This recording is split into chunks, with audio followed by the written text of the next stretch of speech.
move away from engineering. I upgraded from being an electrical engineer to a life engineer. It's so much about having that we forget living, you know. Living is what life is for. What's your favorite pizza? Today's episode of Model to Masters is brought to you by TubeBuddy. TubeBuddy is your best friend on your road to YouTube success. I use it every day on my channel to get more views and subscribers, automate the boring tasks, and split test my thumbnails and titles. I've done over 3,800 split tests, which have led to results like taking this 5-year-old video that was getting 250 views a day, and just by changing the thumbnail, it blew up to 15,000 views per day. You can get started on TubeBuddy for free at tubebuddy.com/Evan. There he is, Mr. Gaur Gopal Das. How are you? I'm good, thank you. And how are you doing, Ivan? How's Canada? Are you in Canada at the moment? I'm at home, Canada, Toronto. Everything is everything's safe. All my friends, family safe. So nothing to complain about here. Okay. But super excited to have you on. For everybody watching, if you don't know this man, if you want to get wisdom, if you want to be entertained, if you want to learn from what I think is maybe one of the greatest storytellers of our generation, you have to go check out his channel. And he's also the author of a new book called The Way of the Monk. Tell us quickly about the concept of the book, why you wrote it, and why people should care. Yeah. Thank you very much, Ivan, for your kind words. But I must say that you're doing such great work as well with your channel and your tagline. I suppose, what is it? Believe Nation? That's it. That's it. You're doing such an incredible job, man. And so firstly, my heartfelt congratulations and gratitude for doing what you're doing, trying to make the world a better place. So thank you very much. And in regards to the book, The Way of the Monk, it's about 25 years back that I decided to make the shift from being an electrical engineer to a monk, you know. In fact, a lot of people often ask me, why did you move away from engineering? And I tell them that I actually didn't move away from engineering. I upgraded from being an electrical engineer to a life engineer or a lifestyle engineer. And I always felt that it was moving from dealing with machines and systems to dealing with the human potential behind the machines and the systems. Mm-hmm. I was in Singapore doing an event called Masters of the Century, and I happened to share stage with Sophia, the humanoid, you know, the first artificial intelligence-based robot. She was interacting, she had human features. And when she was questioned about artificial intelligence, she said, "You humans are the ones who gave me this artificial intelligence." And she said, we as artificial intelligence-driven robots are not meant to be competing against the human potential. We are meant to be complementing the human potential, you know. So I decided that I'm not going to work in the field of AI. I'm going to work in the field of RI, real intelligence. I like that. So move from technology to the human mind, the human potential. That's how I decided to be a monk. So when I joined the ashram, the monastery, I started learning the ancient wisdom from my teachers, from my gurus, from people around me, reading the books, reading the epics. And then I felt, as I was living there, I've been there for the last 25 years now, and I felt that monkhood has very little to do with what you wear. It has very little to do with your particular faith. It has very little or nothing to do with the place where you live, whether you live in a monastery or you live at a home, or the demographics, the geography doesn't matter.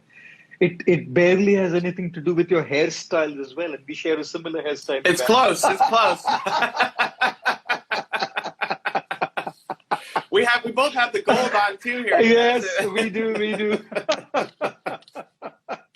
So monkhood really has little or nothing to do with these externals. Monkhood has a lot to do with the principles, the values, It has a lot to do with your mindset. Therefore, in The Way of the Monk, after every chapter, there's a section called the monk mindset. You know, it's that mindset which can really transform the way we live. It's that mindset which can transform our relationships, which can transform the way we grow professionally. It can transform the very experience of our life and allow us to tap into the deepest of our human potential. So, after realizing that this monk mindset is not limited to the boundaries of a monastery, I thought I must share this, you know. So, The Way of the Monk is trying to share the monk principles that I learned in the monastery and bring that to the world in a way that people can apply them, try to apply them, and see if we can bring a positive change in life. That was the logic behind writing the book. Yeah. I'm so excited for it. I think, you know, we profile many different monks on the channel, and a lot of times the message is a little hard to understand. And what you do so well is make it easy to understand and make it fun at the same time. For someone, I try, man. I try my best. But I mean, in your videos, there's laughing, there's storytelling. It looks like you're having fun in the process, even when it's talking about something very serious and obviously helping people. What do you think is the, you know, most people who read the book won't go become a monk and join an ashram. So what do you think is the biggest thing that we're missing that the average everyday non-monk person needs that can benefit from the monk mindset? I think what's happening a lot with our lives today is that we're living in a very fast-paced life. Life has become very fast. Achievements, social media statuses, you know, what's our status on social media, how we achieve in our professional life. It's so much about having that we forget living, you know. And life is not meant simply for having. Having is a part of life, correct? But living is what life is for. But in the process of having, in chasing to have more, we forget to live well, you know. And therefore, when we're talking about this monk principles or we're talking about this monk mindset, we're talking about making that choice and prioritizing to live well. And when we talk about living well, we talk about making those choices. We choose to live well. We choose to do things. And I feel that one of the greatest assets that each one of us has been gifted with is the power to craft our life, to choose to craft our life, to choose to sculpt our life. We are the architects of how our life should be. But unfortunately, we live so much in the default mode. Like, it's funny, you know, when we're talking about our iPhones, we don't keep our ringtones in the default mode. We customize them. When we wear clothes, we don't wear clothes that come in the default mode. We customize them. Even our pizza toppings, we customize them.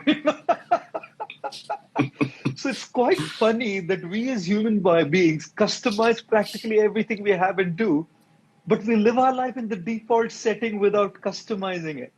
You know, each one of us is different. Each one of us has a different situation in life. Each one of us has different backgrounds, different baggages we carry. And it's so crucial and important to customize a life that's worth living, you know. So one thing that I definitely want to say, people who are not going to go to the ashram, and nobody needs to, monkhood is not about being in an ashram, definitely need to look at prioritizing how to customize their life. And that's then about making those choices. What do you put on your pizza? What's your favorite pizza? You have to tell me yours first and then I'll answer, Ivan. I like a lot of cheese and a lot of meat. So it'd be like lots of pepperoni and extra cheese. Okay. For me, I like pesto sauce. I like pizzas with the pesto sauce, and I like jalapenos. I like, you know, fresh olives, nicely fresh olives. I also love artichoke hearts. Okay. Toppings on my pizza. But more than pizza, we need to customize our lives for sure. So if anybody's buying you pizza, they know what to order now. Why do we not customize our lives? Why do we feel like we can't? Is it that we're worried about our parents or our teachers or our culture or the people in our lives? Like, why would we customize our phone in a second, but then when it comes to our lives, we feel like, I can't do that? Yeah. Yeah, I think it has a lot to do with being affected by the noise around us. There's so much noise around us. The education system is noise. You know, our upbringing often is noise. How we kind of comply with the social media standards of being acceptable and being cool to the world out there is noise. And in trying to comply with all that noise, we forget to listen to our own voice. You know, so we're so much conditioned to doing things the way the world does it. There are standards of what is success, the standards of what is cool, the standards of what's socially acceptable. But is your life cool? Have you chosen to live that way? Or is that noise and that influence making you live that way? And most often, if not always, it has a lot to do with that influence, correct? So I'm not saying education is wrong. I'm not saying our upbringing or the advice given by our family or our friends or our well-wishers is wrong. I'm just saying we cannot drown in that noise and lose ourselves. It's our life. It's our life. They're not going to live it for us. You know, all those people who accept us because we show ourselves in a certain way on social media don't really come there when we need them the most. So sometimes I say we prioritize our online relationships so much that we forget our offline relationships, the real ones. You know, when if I meet with an accident, if I'm ill, if I have an issue with my and financial issue, whatever issue or a problem, people online, they're good. They're good. Those friends on Facebook and Instagram, people who follow, they're good, absolutely good, and with all good intentions, the most they can do is send you a message. The most they can do is send you a bouquet of flowers, get well soon messages, and they're great because they're sent with love and intentions, good intentions, they're great.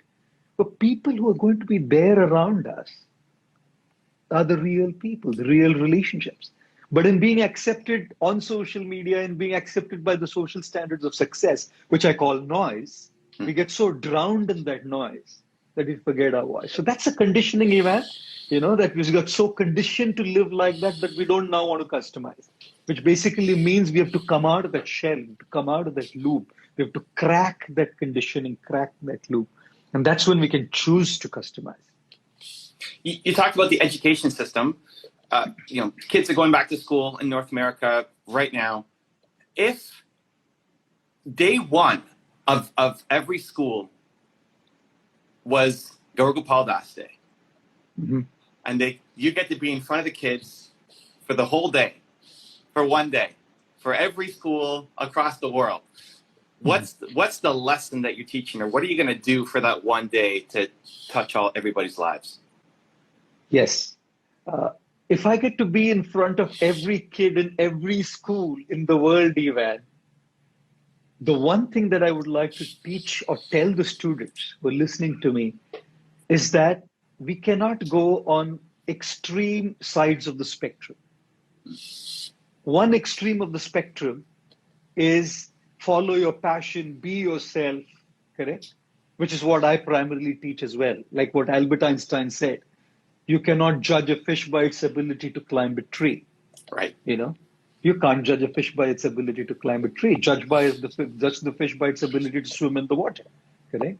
Now, two things happen in that case. Number one, the fish is effective in doing what it can do because it's in its right habitat. And number two, it's satisfied because it's in the right habitat. Correct? Put a monkey in the water, the monkey is miserable. Put a fish on the tree, the fish is miserable. Put a monkey on the tree, the monkey achieves excellence. Put a fish in the water, the fish achieves excellence. So I'm one of the proponents. I'm a proponent of this principle that we must definitely encourage our kids to follow their potential and follow their passion. But what happens often is we go on such an extreme end of the spectrum that the other side, where what the education system has to offer is there are many good things in the education system as well.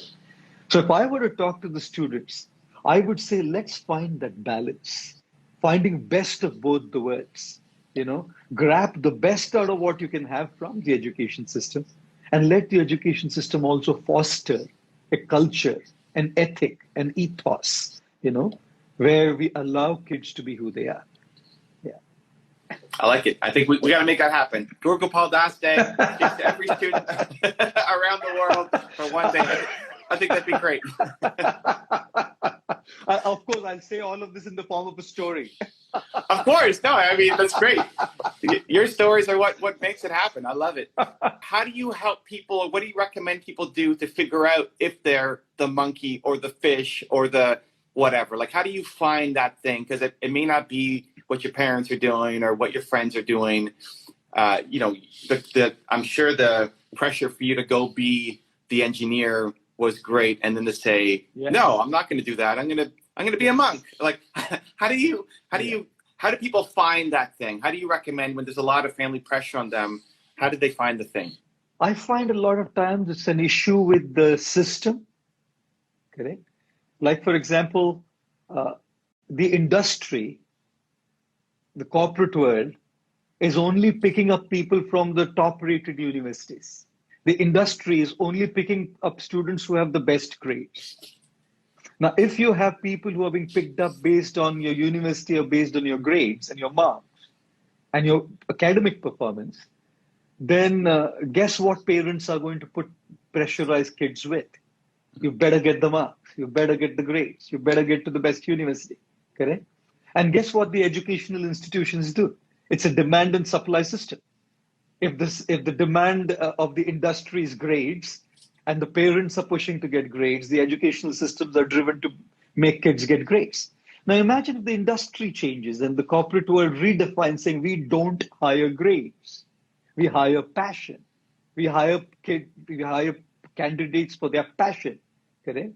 Now what are the parents going to say? Don't worry about the grades, son. Look at your passion. And what is the education system going to provide? How to look at your passion, correct? At the end of the day, it's about the demand and supply, really, So in terms of how does a kid or how does an individual figure that out for himself or herself, number one is there is a voice from within us, correct? And there's a voice from within us that's constantly resonating with our soul saying, I love this, I may be great at it or I may not be great at it, either or, whichever way. But I love this. I'm in absolute love with this. I can wake up early in the morning to do this, and I can go to bed like late in the night if I were doing this. I know that that's what it's really in sync with my soul, Now, what happens with that is sometimes it's multiple things. It's 3, 4, 5 different things for people, right? And now if that be the case, then I think it's also over a period of time, we need to funnel it down, to narrow it down to that one thing. It's like being in love, right? A guy or a girl is in love with somebody. There's 3, 4 different people they're trying and seeing, and they're kind of exploring. But it's one person who really, really strikes that chord. So one thing is to listen to your inner conscience constantly. People who are not in tune with their inner radar are not going to be able to find out what their passion is. If you're living in life only catering to the outside demands and not introspecting, not going deep to listen to your conscience and your inner voice, where's the question of figuring out what the passion is? You have to see what resonates with your soul. Right? Number 2 is it's not just about what I think I love. I must also have the potential to develop that. Like I may love singing, but I may not have a voice at all. Right? So you need that element in you as well. So that element, we can figure that out based on people who observe us closely. It could be our family, our friends. It could be well-wishers, our guides. And often it could even be experts in that field who can see and identify that, hey, okay, he feels he loves it or she loves it, but there's also the element in this person which can be fanned, which can be triggered, and it can kind of turn into a burning inferno, of excellence. Now, in having said that, the one issue that often comes is the family, isn't it? That's what you brought up. Like when I turned to be a monk, it wasn't an easy thing. If at least if I moved from being an engineer to something else in the corporate world, it was still fine. You can imagine my extreme choice. Giving up a white-collared Hewlett-Packard job to be a monk wearing robes and painting your face and staying in a monastery, sleeping on the floor. So it's kind of a little weird, but I think what it is when we stand up for ourselves, when we stand up for ourselves and when we are strong about what we want to do and something that's burning within us, right? We may not be able to do it instantly. We may not be able to do it instantly. People are not able to follow their passion straight away often, due to several reasons, due to family objections, due to financial liabilities, where they need to attend to a regular job to really take care of their financial liabilities. And it's important. It's violent to say that everybody should follow their passion. It's real, it's a reality, but there are real life situations which need to be attended to as well. So I often say, do not neglect your passion. You may postpone it, correct? So my suggestion often is you do whatever is the mainstream and you follow your passion side by side, correct? Let your passion overtake the mainstream thing that you do. Let your family see the advantage. Let your family see the benefit, correct? Let them be able to see that even this works. So slowly and steadily, if it grows organically, you're in a better position to explain to them because now you have results. Otherwise, without results, most families are worried that what's going to happen to this guy. He wants to be a social media influencer in a time where it's so bloody hard to be a social media influencer. The cutthroat competition in the online world today is massive, humongous, right? So in that kind of space, if somebody says, I want to make a living out of this, the first question that family is going to have is, well, how are you going to do that? Look at the million people out there. So why not start small? You have something that you do as a mainstream and start small, and possibly this could overtake, and then what a beautiful life that is. The passion and profession are the same. Does that make sense? Yeah, Yeah, for sure. I'm wondering, how long did it take for you after you made the jump for your family to accept the decision? Oh man, that wasn't an easy thing at all. Uh, I think it probably was like maybe 5 to 7 years, maybe 10 years, at least Wow. between 5 to 10. They were supportive of it. It's not that they weren't supportive, they were okay with it, but they were not too happy about it. Hmm. And then as they saw the work I was doing, you know, then they started realizing that he's doing something tangible, right?